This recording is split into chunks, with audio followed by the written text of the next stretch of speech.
I would like to share some things I've learned in my current experience and in my past experience working with other products. And this is all about your most important word and how to say it right. So I believe you recognize yourself for this picture. So this is a product manager, and the usual product manager deals with about 10 to 50 product decisions every day. These are new features, bugs, different ideas that come into your plate. And in my conversations with colleagues, one question very often pops up. Hey, I've got so many nice ideas. They are so awesome. This feature definitely makes sense, and this, and this, and this. How can I implement them all? And I was thinking about this, and I think the short answer is that, guys, you shouldn't. And you have seen this picture in the previous session, and I really like it. I will not repeat what Einar has already said, but what I would like to say, the right time when you should stop and which you should start saying no more and more is this part of the curve. And how do I identify that it's time to not add but start cutting features and say no is basically two things. First thing is when customers start asking for guides, instructions, any walk-through videos, when they basically get lost. And the second thing I'm looking at is data. So I actually compare the active user base of our products, and I take a look how those users actually use the product and which features are used. And a great indicator is that when you add more, some features get abandoned. And this is the right time when you should start saying no, because this is a very important word. If you do not, again, thanks Einar, we are using the same Google. How do we get here? So why do we say yes? The reason is in our psychology, because basically we are all humans, we have empathy, we want to be loved by our customers, by our colleagues, by users, and we want to say yes to everybody, but when we build this monster, we have the opposite effect. Everybody just hates us because nobody gets happier. So easier said than done. Say no and everything will be okay, but how to say no? When to say no? What are those cases? I would like to show a lot of situations here. I have a big catalog, but as our time is limited, I will show only 6 most popular cases when you should probably say no. So first is one of my favorites. So you have a CEO, and CEO likes to comment on your product. So sometimes you can get a request, hey, something like this. How can you not support 4K resolution in our desktop application? Stomach aches. You already feel guilty that you do not have this. And your first thing you like to do is to say, yeah, we will add it to the roadmap. Yeah. No. What's dangerous here is your perception. You think that this guy is smart, and he is really smart. He is not only smart, he is your boss, and he is paying your salary. So you somehow feel that this guy can order the music and he can basically tell you what to do. But this is wrong, because he is overwhelmed with his CEO's decisions. And he may not have the time to look at the data, to talk to the users, to talk to customers, to see the support requests, all of this. And he actually employs you to do all this job. And if you say yes to the bad feature, and this feature is not getting popular or brings some harm to the product, whom will he blame?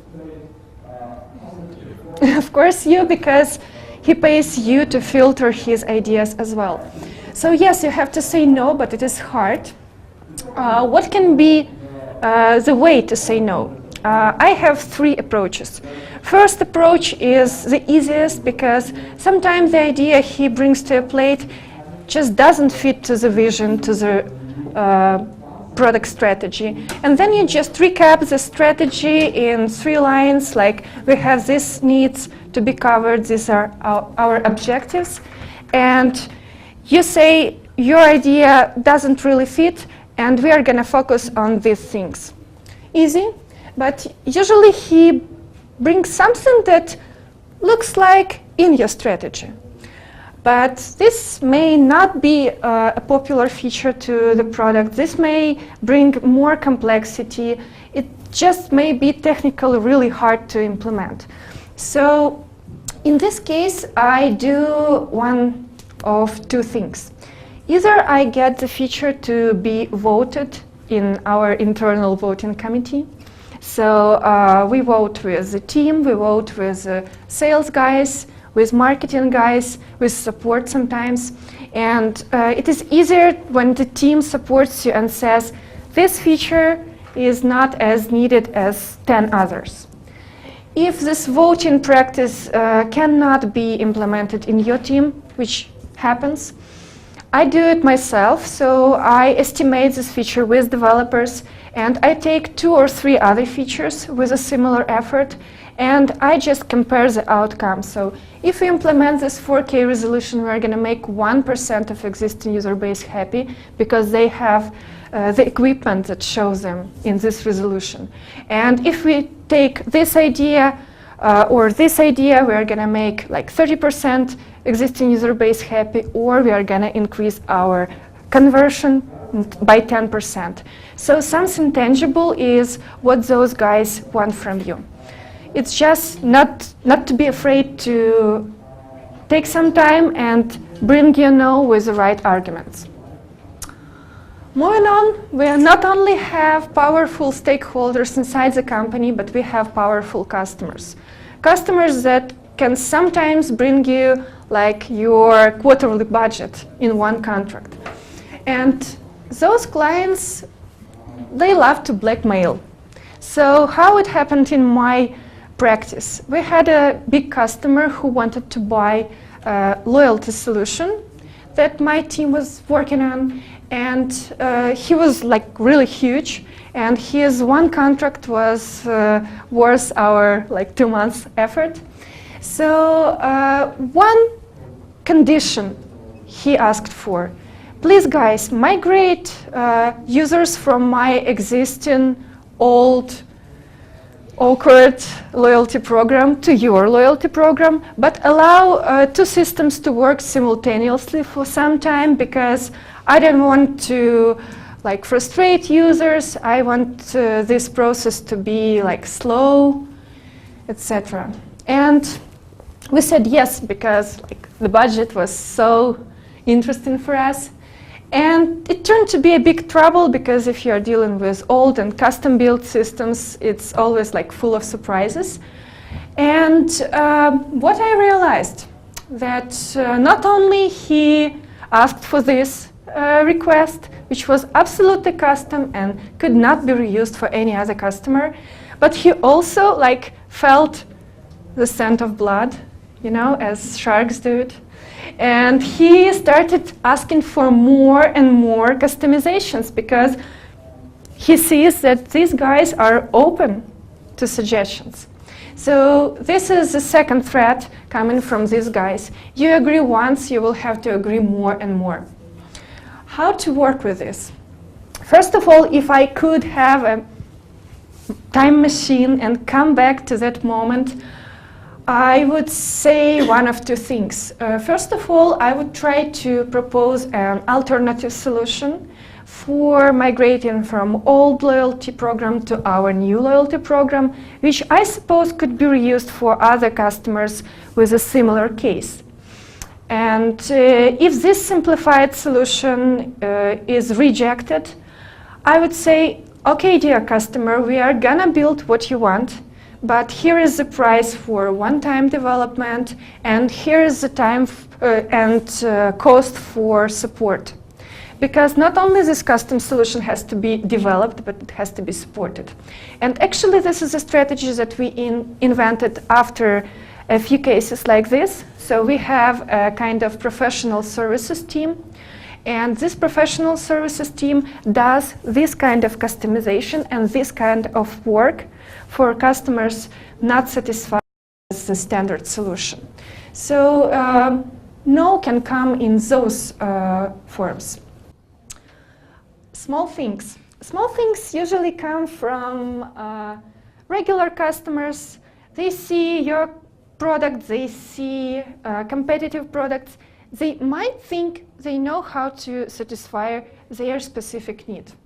So again, from my current product, we built mobile applications, a lot of mobile applications for fitness clubs. All of them are based on our single platform, and we not only build, we support them, and we add new features.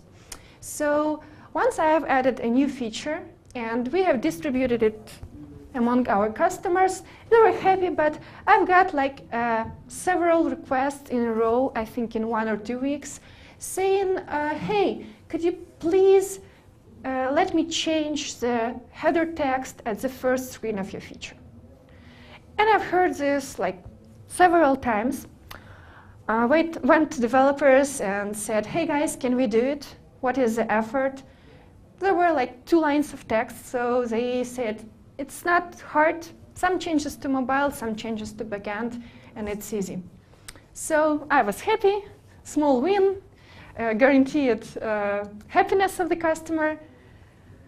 Then we realized that not only we need to update the mobile and backend code, but also the web admin site where our customers go to update the content of their app has to be updated so they can type those 2 lines of text. Also, we will have to train the implementation team so that they are aware that this text has to be customized for every new client. We have to teach support how to troubleshoot issues on this screen. We have to do the regression testing, and we will, of course, face some bugs. And when I thought like the nightmare is over, boom, localization efforts, because our application comes in more than 10 languages. So if you want to provide 2 lines of text, you have to provide these 2 lines in 10 languages. And sometimes customer doesn't know some of those languages, so boom. There were like 2 lines of text.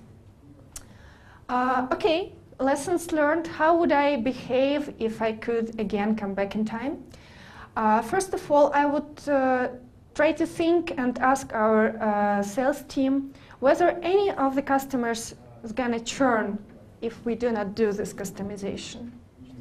And the second thing, and it is more important, I would not be maybe so excited, and I would ask them, hey guys, why? Because my mistake here was that I accepted a feature request instead of asking for their real need.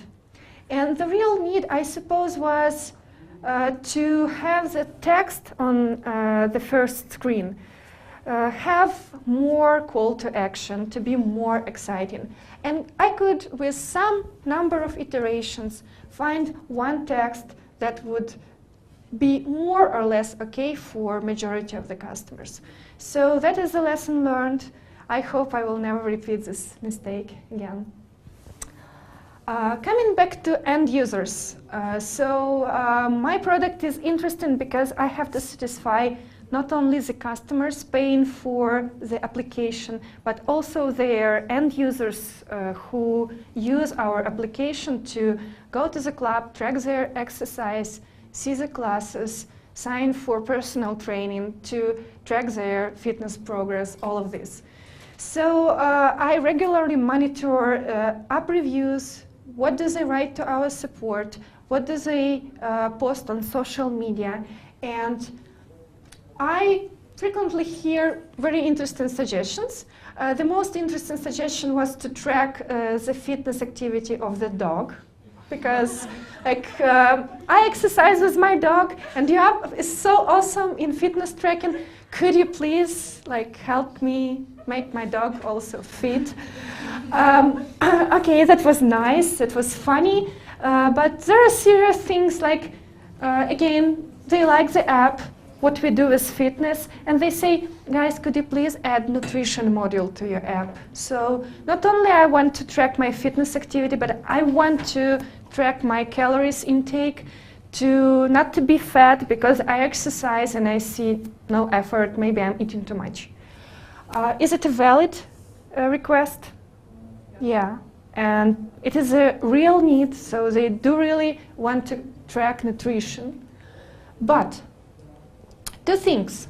First of all, it covers the need of the user, but it will not bring a big value to the customer. And actually, the customer is paying for our product, and the customer is doing more business with us if our app is awesome. So we can satisfy users with nutrition tracking, but this nutrition tracking will not bring any revenue to the fitness club who is buying our app, and those fitness clubs will not be like eager to work with us more because of nutrition tracking. So this makes user happy but doesn't bring us any money. And second thing is, I have run a very quick check. Does everybody want to have a nutrition module? And the answer was no. It was like a very small but vocal minority of users. And moreover, some of the users said, I don't want you to make the app so complex. Fitness is just okay for me. Make it simple.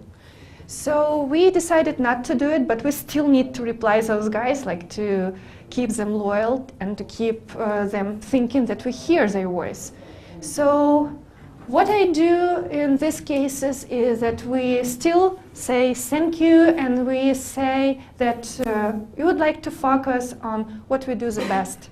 And we would like to make your fitness experience even more and more exciting. We will put this idea to the EDS Log, but it is not in our list of priorities for today. And we do not hesitate to actually advise which nutrition tracking tools they can use together with our application, because we are expert in fitness and healthcare, and we know those apps. And in most of the cases, those users, they say thank you, and they are more than satisfied. I had this experience about 4 years ago when I managed another loyalty application for retail chain.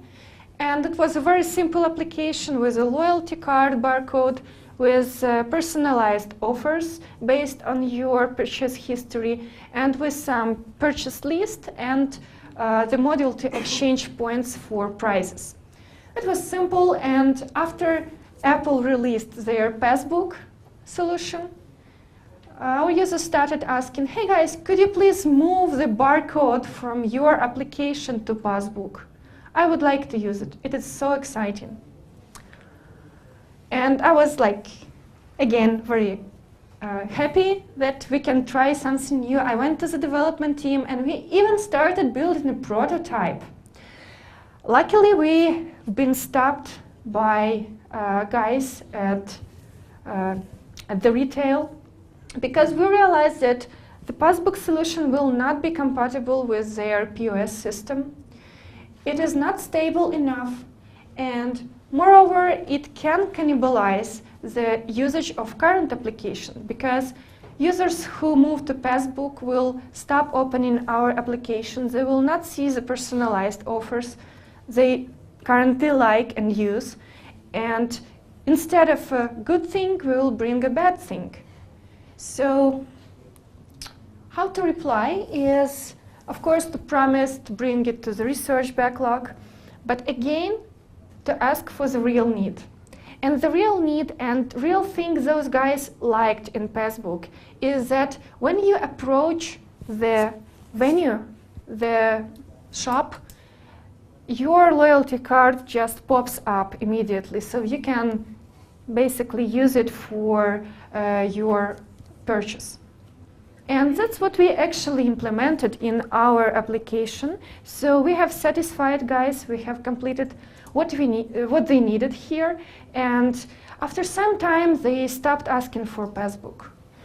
So again, appeal to the need. And finally, a very common situation, engineers. Engineers with their initiatives, with their ideas. Some of those ideas are really nice, but some of them are not. Once I had a guy who actually coded the feature on his own and even included it into the code of the app. It was a few years ago, and it's good that QA team catched that feature, because it could bring kind of 2 times more support costs than we regularly had at that moment. But not only that, sometimes they come to you and say, hey, we use this data processing for our reports and marketing automation. May I do some rebuilding? And I'm a fan of big data. I would like to do this and this and this fancy things. And once I agreed for that, and the guy built it, and this tool, this processing thing, became his favorite pet of this developer, and he literally never let anybody touch this thing. And the hardcore began when he decided to quit. Sometimes people do it. So we had to rebuild it again because no one knew how to support it. It's a sad case. So first of all, we have to teach developers to think about business as well. And that is my role as a product manager, to explain them that there is not only development cost and the nice code, but also the business strategy and needs that it covers. So if I hear kind of this request, today I ask, guys, what is the value? So you want to rebuild the data processing. What do I see after that? Maybe my reports are going to load 5 times faster. Okay, then I totally buy it. Or maybe I'm going to see more stats. That's also very useful. But if it's just a fancy new thing they want to try, I do one of 3 things. First of all, I compare it with value and with strategy, and if it sometimes matches, I allow them to build a small prototype and bring to me to show how it works. Maybe it makes sense. If not, I say no. And what I do, why do they come actually? Because they are bored and they want to do something fancy. And for those cases, I have a research backlog for developers, and I allow them to pick any task they like from that research backlog and work on that task. Because basically, developers like to research. And when they come with these things, this is a sign that they are maybe sometimes demotivated or bored. So I try to, again, resolve this problem. If no things in research backlog, but it rarely happens, we take some painful thing from tech debt backlog and we fix it. Because in the end of the day, what customers need is your main goal. So to summarize, I would like to say that no actually is a new sexy in product management, and the more you say no to features, the more new ideas, good things you can do. And to recap, the tools that may help you to filter and say no is, first of all, your product strategy. It has to be short and very well communicated to all the team. And I try to do it at least once a month on regular meetings. Second thing is the KPI and objectives you want to achieve. And the third thing is your data. So you have to track the product performance, and how it changes from one release to another, which features are performing better or worse, to be able to sometimes predict what will be with the new things, whether they will be efficient or not.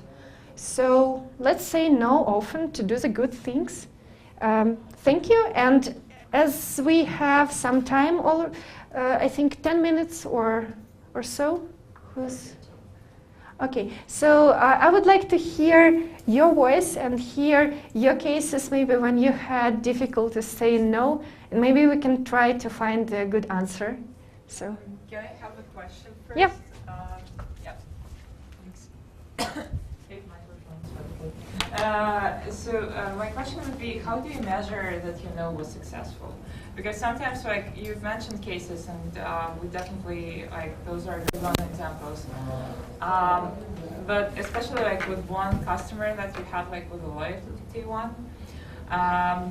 So, did you measure it with the value, like, basically with money that you spent on that support, like, of the loyalty? Like, how do you think that the no that you said was actually successful? Yeah, thanks for the good question. So yes, I look at the, first of all, features adoption.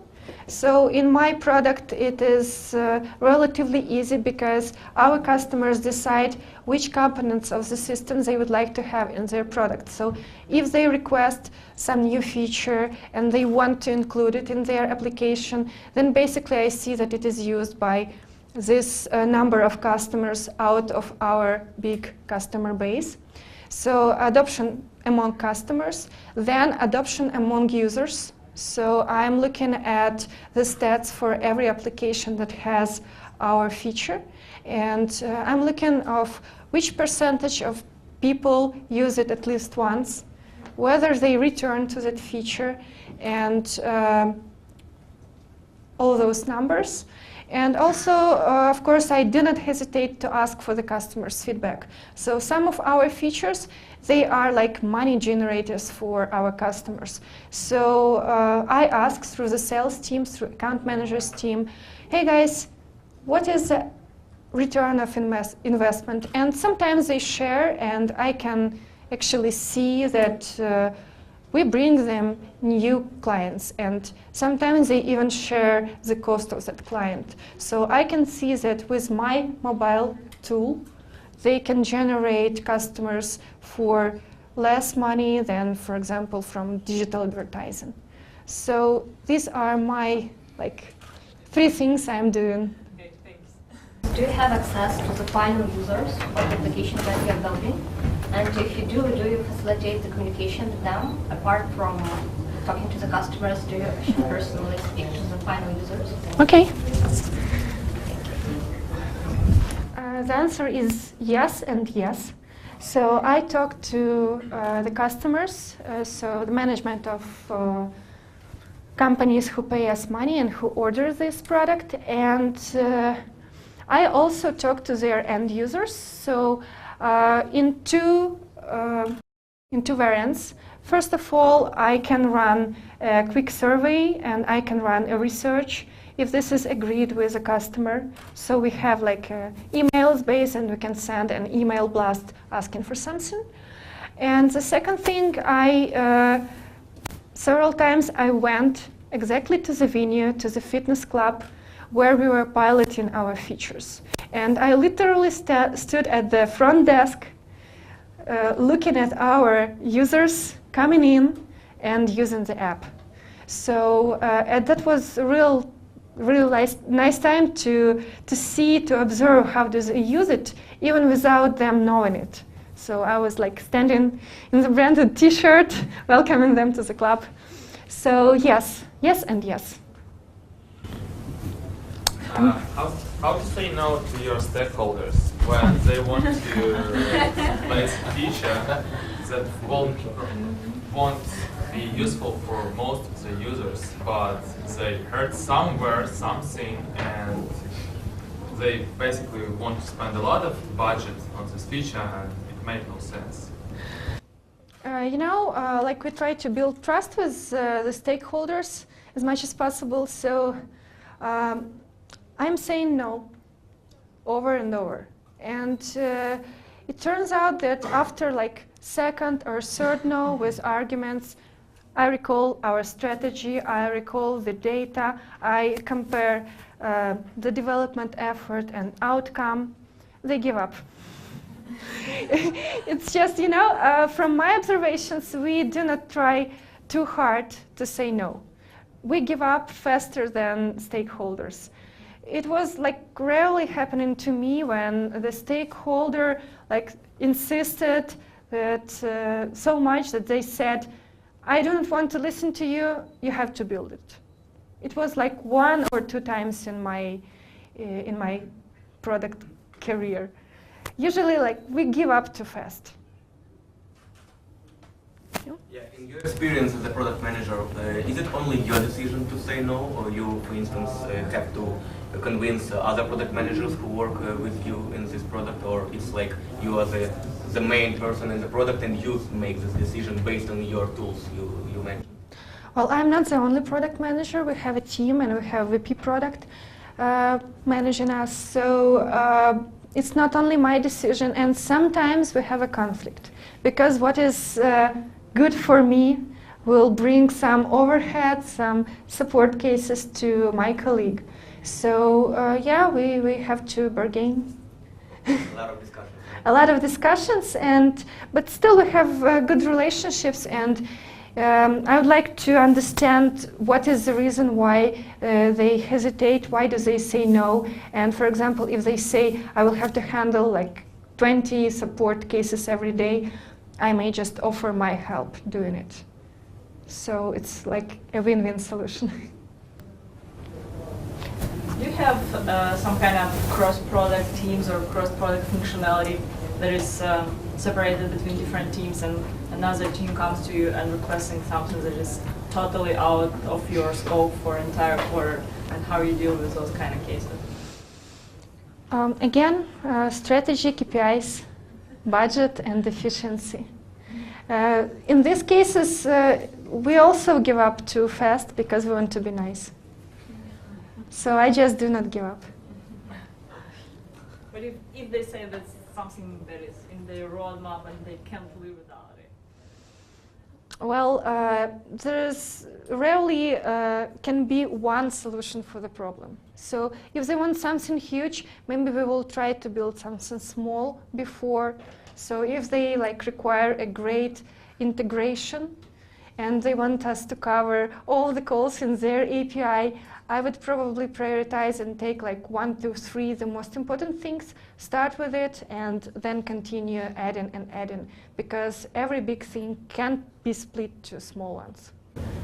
You have mentioned that you have like one big platform, basically. So I'm assuming there's a one roadmap for that one. And do you have this same or like smaller roadmaps for the mobile applications? Because and I think I'm correct, I might be correct about your customer, you have more than 50 apps, as far as I know, like mobile apps. We have more than 600. Oh, yeah, well, that's the only one yeah. that I searched right now. Yeah, so we have one big roadmap, and it has a few product streams. And each product stream is assigned to a product manager. So we basically see what are our common goals as a whole platform, and we have goals for each component of that platform in form of objectives and key results, if you know what I mean. So we align things, we try to group features. So if we are working on login improvements, for example, then it may be covered with the work of 2 teams, so we do it simultaneously. So we have one big roadmap and split to streams. So those objectives, are those applied, like they can be applied to your one platform that you provide to the customers, like not end users, and they can be also not provided, but attached to the mobile apps that you're doing? Yeah. So we have like 2 types of objectives. One of them is like customer-based, money-based, so we want to get more customers of an interesting type for us. and we would like to get them paying more for the product, so to buy more features. And another one is about user engagement and user satisfaction and user conversion. So we would like to be sure that our tool is efficient for our customers, so they would not churn. So I have two groups of these objectives and key results for customers and end users. What you're doing with features that you already have rejected before, are you storing them somewhere because maybe some days they will be useful, or you're not storing them? We have an EDS log, so we store them and we have a status for rejected. Do we have situation when some new feature is really good from finance point of view, for example, bring more money, more clients, but it will bring more tech debt, and application is not ready for that, or it can make some regression in application. So what do you do in such? In such cases, like we do sanity things, so we do platform refactoring frequently, so it can be flexible for new things. And we even have a separate development team to do that. So we prevent those things when we cannot add new feature because of the complexity of the whole platform. If that happens, again, I try to simplify, to find something less harmful. By the way, what is the name of the app you're working on? So it's like a company. It's a NetPulse. NetPulse. If no one has questions, can I ask? Okay, if we have 2 minutes left. Sure. Okay. Just also curious, it's maybe just to approach how you work. Like, so you mentioned you have an EDS log, and do you use like customer journey or jobs to be done approaches like within your like product management process for that to generate those ideas, or like, because really not that many companies use that, that's why I'm asking. We use jobs to be done. We like this technology, like this approach, and also we have started using Google Design Sprints. So we basically group the ideas into some needs pack, and we do those design sprints 1 week long to find the solution to that need. And is typically design sprints, are those like 2 weeks, or is it like, do you decide the timing yourself? We try to pack it in 1 week. But it can be 2 weeks long as well. No, it's like a different scope that you can take into it, different scale of a problem. So we try to take like some understandable things and pack it in 1 week. Okay? So thank you for attending. Hope it was useful.